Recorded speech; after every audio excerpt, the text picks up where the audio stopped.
통계로 보는 뉴스 시간입니다. 이번 시간에는 부모의 신앙심이 다음 세대 자식들에게 미치는 영향에 대해 살펴볼 텐데요. 교회 통계 전문가 지앤컴 리서치 김진양 부대표 나왔습니다. 안녕하세요. 네, 안녕하세요.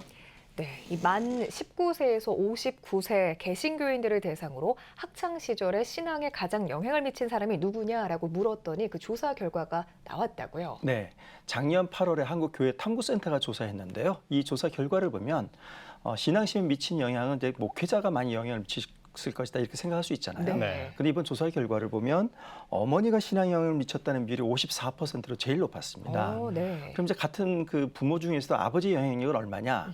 아버지는 13% 정도만 영향을 미치는 응답을 해서 네. 어머니의 영향이 절대적인 걸로 나타나거든요. 차이가 많이 나네요. 그렇죠. 네. 아무래도 이제 집안에서 아버지보다는 어머니하고 대화 시간 일반적으로 길고, 그리고 어머니의 말에 조금 더 수용적인 태도를 보이는 게 자녀들이기 때문에 그런 영향으로 인해서 어머니의 그 신앙적 영향력이 훨씬 더 아버지보다 큰 것이 아닌가 이렇게 좀 생각할 수 있겠습니다. 네. 네. 어머니의 신앙심이 이제 자녀들에게 더 큰 영향을 미친다고 하셨는데 또 부모의 신앙 수준에 따라서 자신의 신앙심에 미치는 영향이 또 서로 다르다고요. 네, 그 부모와 이제 자식의 그 신앙 단계를 1단계부터 4단계까지 4단계로 한번 나눠봤거든요. 네. 근데 이렇게 4단계의 구체적인 내용들은 이제 그 미국에 있는 모 교회에서 사용하는 걸 저희가 채용해서 저 이번에 조사를 해봤는데요. 이 결과를 보면은 부모님의 신앙이 1단계일 때 자녀들의 신앙이 1단계인 비율이 제일 높아요. 그리고 부모님의 신앙이 2단계일 때 또 자녀의 신앙도 2단계가 제일 높고, 그래서 부모님의 단계, 신앙 단계 올라갈수록 자녀의 신앙 단계도 올라가거든요. 네. 비례하는 현상을 보인 겁니다. 그러니까 무슨 얘기냐면 부모의 신앙이 좋으면 자녀 신앙도 좋고, 또 부모 신앙이 좀 나쁘면 자녀 신앙도 나쁘다 이렇게 볼 수 있기 때문에 네. 앞에서 말씀드린 대로 부모님의 신앙 영향이 상당히 크게 작용한다. 이런 측면에서 이제 가정에서의 신앙 교육이 중요하다는 그런 결론을 이제 도출할 수 있겠죠. 네. 또 부모의 신앙교육 계승 여부에 대한 조사 결과도 있다고요. 네, 가정에서 부모님이 자녀에게 신앙적인 가르침을 하느냐 이런 질문을 했는데, 이런 질문에 대해서 내 부모님이 나에게 신앙교육을 시켰다 이렇게 응답한 비율은 75%였습니다. 네. 근데 동일한 사람들이 그럼 내가 내 자녀에게 신앙교육을 시키느냐 이렇게 물어봤더니요, 64%만이 신앙교육을 시킨다고 이야기하고 있습니다. 그러니까 부모님이 나한테 신앙교육을 해준 것만큼 나는 내 자녀한테 그렇게 신앙교육을 못 해주고 있는 거죠.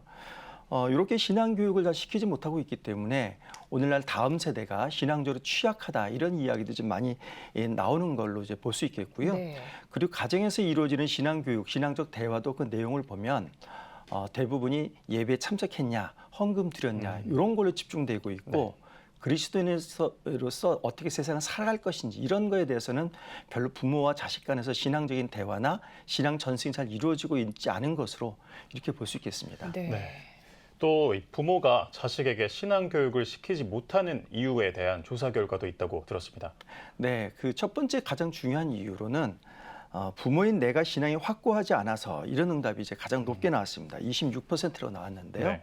아무래도 부모의 신앙이 확고하지 않으면 가정에서 내가 자녀를 신앙적으로 교육해야 되는 필요성을 좀 느끼지 못할 가능성이 높아지고요. 네. 그리고 자기 신앙이 강하지 않기 때문에 내가 자녀를 신앙적으로 가르친다고 하는 점에 대해서 좀 자신감이 많이 떨어지는 거죠. 네. 그러니까 이제 그런 것들이 신앙 교육의 걸림돌에 나타나는 거고요. 그리고 두 번째, 세 번째 이유는 너무 바빠서 시간이 없어서 그렇다라고 응답한 비율이 21%, 자녀의 학업 일이 우선이어서가 16%인데요. 이 두 가지는 거의 비슷한 응답으로 볼 수 있겠습니다. 네. 그러니까 자녀가 바쁘니까 같이 만날 수 있는 시간이 없다라는 점인데, 결국 이 이유의 내면도 살펴보면 결국은 그 신앙의 우선순위를 어디에 두냐의 문제로 볼 수 있는 거예요. 그렇다면 앞에서 말씀드린 이유나 이 이유를 놓고 보면 자녀에게 신앙 교육을 시킬 때 있어서는 부모의 신앙이 가장 중요하다. 그러니까 부모의 신앙 교육이 먼저 선행돼야 된다. 이렇게 저희가 해석할 수 있겠습니다. 그렇군요. 학창 시절 신앙에 영향을 미친 사람이 목사님보다 어머니라고 대답한 개신교인들이 많았기 때문에 부모 스스로 신앙이 확고해야 자녀에게도 다음 세대에게 그 대물림이 될 텐데 그렇지 못한다라는 점이 인상 깊었습니다. 그럼 이런 통계들이 한국교회 시사하는 바는 무엇이라고 생각하시나요? 네, 그래서 몇 가지 한번 살펴볼 수 있을 것 같은데요. 첫 번째로는 대개 주일 예배를 가면 1시간에서 2시간 사이 정도의 그 주일학교 교육이 끝납니다. 네. 너무 적은 시간이죠. 그렇다면은 가정에서 신앙교육이 이루어져야 자녀가 올바른 신앙을 가질 수 있다는 이 인식이 먼저 부모님들에게 확고해야 됩니다.